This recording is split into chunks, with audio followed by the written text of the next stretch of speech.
আসসালামু আলাইকুম। এইচএসসি 2026 সালের পরীক্ষার্থীরা, টেস্ট পরীক্ষাটা শেষ। অনেকের হয়তো এক দুইটা পরীক্ষা বাদ আছে, সামনের কয়েকদিনের ভিতর কমপ্লিট হয়ে যাবে। পরবর্তীতে 26শে ফেব্রুয়ারির ভিতর আমাদের অল প্রতিষ্ঠান অর্থাৎ সকল কলেজের রেজাল্ট ইনশাল্লাহ প্রকাশ করে দিবে এবং রেজাল্ট প্রকাশের পরেই আমাদের শুরু হয়ে যাবে ফর্ম ফিল আপের সময়সীমা। তোমরা জানো যে মার্চের প্রথম থেকে আমাদের ফর্ম ফিল আপটা হওয়ার কথা। এই ফর্ম ফিল আপ যারা করবে তারাই একমাত্র বোর্ড পরীক্ষায় অংশগ্রহণ করতে পারবে। মাত্র 310 টাকায় যারা এখনো আমাদের এইচএসসি 26 টার্গেটে প্লাস কোর্সে যুক্ত হওয়া নাই, খুবই দ্রুত করো, কারণ কি একটা মাত্র কোর্সে তুমি সকল সাবজেক্টের একদম শর্টকাট সাজেশন পাবে পিডিএফ আকারে। সেই সাথে বিগত বছরগুলোর বোর্ডের এমসিকিউ পাবে উত্তর সহ পিডিএফ আকারে। প্রত্যেকটা চ্যাপ্টার অ্যানালাইসিস করা সকল সাবজেক্ট সকল গ্রুপের জ্ঞানমূলক এবং অনুধাবনমূলক প্রশ্নোত্তর পাবে পিডিএফ আকারে। এছাড়া লিখিত অংশে শর্টকাট টেকনিক, গ্রামার অংশে শর্টকাট টেকনিক, পড়াশোনার রুটিন, এ প্লাস গাইডলাইন, এভরিথিং থাকবে এই একটা মাত্র কোর্সে। এই টোটাল বিষয়গুলো আমরা একটা প্যাকেজ আকারে তোমাদেরকে রেডি করে দিচ্ছি, যেই প্যাকেজের মূল্য মাত্র 310 টাকা। যারা এখনো কোর্সে যুক্ত হন, স্ক্রিনে যে নাম্বারটা দেখতে পাচ্ছ এই নাম্বারে 310 টাকা কোর্স ফি পাঠিয়ে এই নাম্বারে হোয়াটসঅ্যাপে আমাকে জানাবে ব্যাক কোর্স ফি পাঠিয়েছি, সাথে সাথে তোমাকে গ্রুপে যুক্ত করে নিব। তখন থেকে তোমার এই প্লাস প্রস্তুতি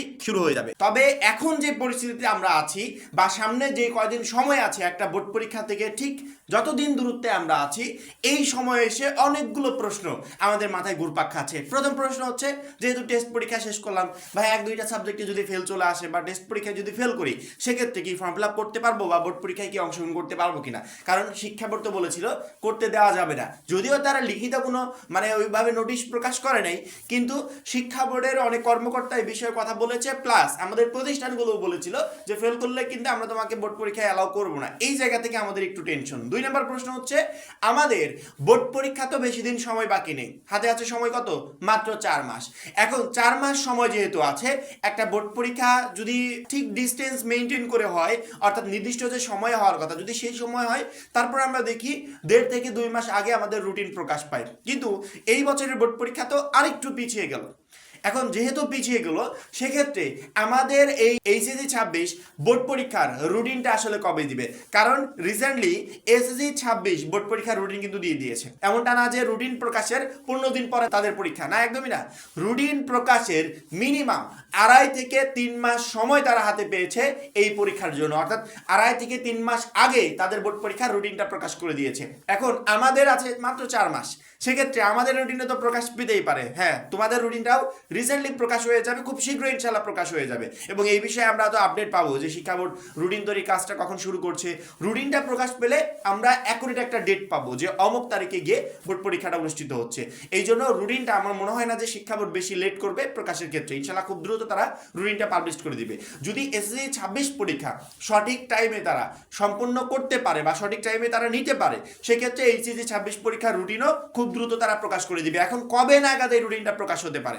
আমি যদি প্রথম প্রশ্নের কথায় আসি যে আমরা টেস্টে ফেল করলে বোর্ড পরীক্ষা অ্যালাউ হবো কিনা, আমার মনে হয় এই প্রশ্নের উত্তর পাওয়ার আগে প্রত্যেকটা শিক্ষার্থীরই এখন বোর্ড পরীক্ষার জন্য প্রিপারেশন নেওয়া উচিত। কারণ কি, তুমি এখন এই প্রশ্নগুলো মাথায় ঘুরপাক খাইয়ে যে সময়টা নষ্ট করছো, এই সময় সামনে পরীক্ষার আগে তুমি কখনো পাবে না।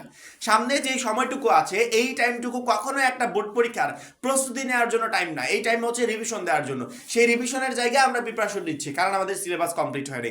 ইতিমধ্যে আমরা তোমাদের প্রত্যেকটা সাবজেক্টের সিলেবাসকে একেবারে শর্ট করে দিয়েছি। শর্ট কেন? সব জায়গা থেকে তো আর প্রশ্ন আসবে না। এখন কোন কোন জায়গা থেকে প্রশ্ন আসবে, বিগত 10 বছরের বোর্ড প্রশ্ন অ্যানালাইসিস করে সেগুলোকে আমরা ফাইন্ড আউট করেছি, সাজেশন রেডি করে দিয়েছি। সেই সাজেশনগুলো ফলো করো। আমাদের যে পিডিএফ কোর্সে তোমরা যুক্ত হয়েছো, সেখানে সকল কিছু এভরিথিং দেওয়া আছে না? মাত্র 310 টাকার বিনিময়ে আমরা যা কিছু দিয়েছি সেটার মূল্য কি কখনো 310 টাকা? কয়েক হাজার টাকায়ও তুমি এই টোটাল এভরিথিং পাবে না, কিন্তু আমরা প্যাকেজ আকারে তোমাকে দিয়ে দিচ্ছি। ওইখানে যারা যুক্ত হয়েছে তারা টেস্ট পরীক্ষার জন্য একটা ভালো প্রিপারেশন নিতে পেরেছে, এখন বোর্ড পরীক্ষার জন্য সেমভাবে ভালো একটা প্রিপারেশন নিতে পারবে।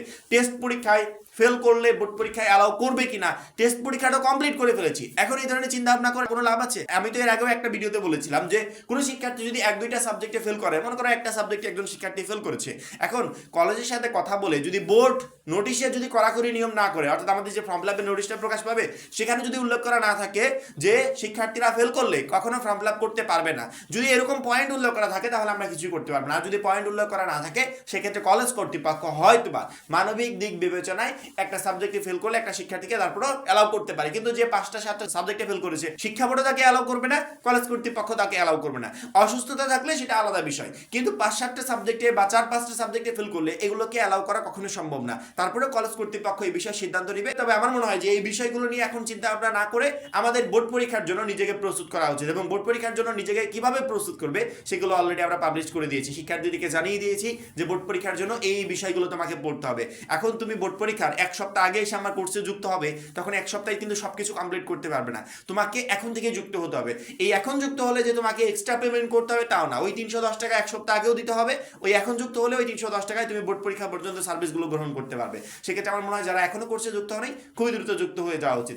বোর্ড পরীক্ষার এখনো 4 মাস সময় বাকি আছে, মিনিমাম 3 মাস আগে আমাদের রুটিন প্রকাশের কথা, কারণ কি 3 মাস আগে যদি আমরা রুটিনটা পাই বা 2.5 মাস আগে যদি আমরা রুটিনটা পাই, সেক্ষেত্রে আমরা নিজেদেরকে আগে থেকে রেডি করতে পারবো বোর্ড পরীক্ষার জন্য। যে বোর্ড পরীক্ষা আমি এতদিন সময় হাতে পাচ্ছি, এক একটা সাবজেক্টের পিছনে এতদিন করে সময় আছে, নিজেদেরকে একটা রুটিনের ভিতর নিয়ে আসতে পারবো, তাহলে বোর্ড পরীক্ষার জন্য ভালো একটা প্রিপারেশন নিতে পারবো। আর এই চিন্তা বিবেচনায় শিক্ষা বোর্ড 2 থেকে 2.5 মাস আগে শিক্ষার্থীদেরকে রুটিনটা পাবলিশ করে দেয়। এখন আমরা এই মুহূর্তে ধরতে গেলে ফেব্রুয়ারি মাসটাই আছি, কারণ কি জানুয়ারি মাস অলরেডি কমপ্লিট, ফেব্রুয়ারি মাসটা চলে যাবে, এর ভিতর নির্বাচনের ঝামেলা সহ আদার্স যে সমস্ত কিছু আছে সবকিছু কমপ্লিট হয়ে যাবে। পরবর্তীতে এসএসসি 26 পরীক্ষার জন্য শিক্ষার্থীরা নিজেদেরকে রেডি করে ফেলবে এবং এরই মাঝে তোমাদের এইচএসসি 26 পরীক্ষার রুটিনও ইনশাআল্লাহ পাবলিশড হয়ে যাবে। কারণ কি রুটিন কখনো ওই 15 দিন 20 দিন আগে তারা প্রকাশ করবে না, রুটিন মিনিমাম 2 থেকে 2.5 মাস আগে প্রকাশ হবে। এখন 2 থেকে 2.5 মাস আগে যদি রুটিন প্রকাশ হয়, সেক্ষেত্রে সময় তো হাতে বেশি বাকি নেই, সময় আছে মাত্র 4 মাস। এই 4 মাসের ভিতর সামনে যদি ফেব্রুয়ারি মাসটা চলে যায়, তাহলে আসে 3 মাস। ওই 3 মাসের যে কোনো সময়, অর্থাৎ প্রথম দিকে যে কোনো সময় রুটিনটা পাবলিশ করে দিবে। তারপর তো শিক্ষা বোর্ডের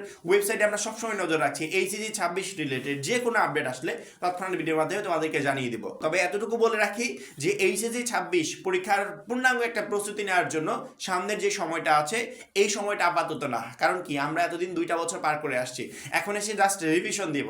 এই রিভিশনের টাইমে আমাকে প্রিপারেশন নিতে হচ্ছে, যেহেতু প্রিপারেশন নিতে হবে, সেক্ষেত্রে কতটা ভালো করে প্রিপারেশন নিতে হবে বোর্ড পরীক্ষায় ভালো করার জন্য, আমার মনে হয় প্রত্যেকটা শিক্ষার্থীর এই বিষয়টা মাথায় রাখা উচিত। এবং টেস্ট পরীক্ষায় কি করেছি কি হয়েছে এগুলো নিয়ে চিন্তা ভাবনা না করে নিজেকে এখন বোর্ড পরীক্ষার জন্য রেডি করা উচিত। আর যারা এখনো আমাদের এইচএসসি 26 টার্গেট প্লাস কোর্সে যুক্ত হয়নি, খুবই দ্রুত যুক্ত হয়ে যাবে, কারণ কি একটা মাত্র কোর্সই তোমাকে প্রত্যেকটা সাবজেক্টে প্লাস পেতে প্রচন্ড পরিমাণে হেল্প করবে। সবাই ভালো থাকবে, সুস্থ থাকবে, আল্লাহ হাফেজ।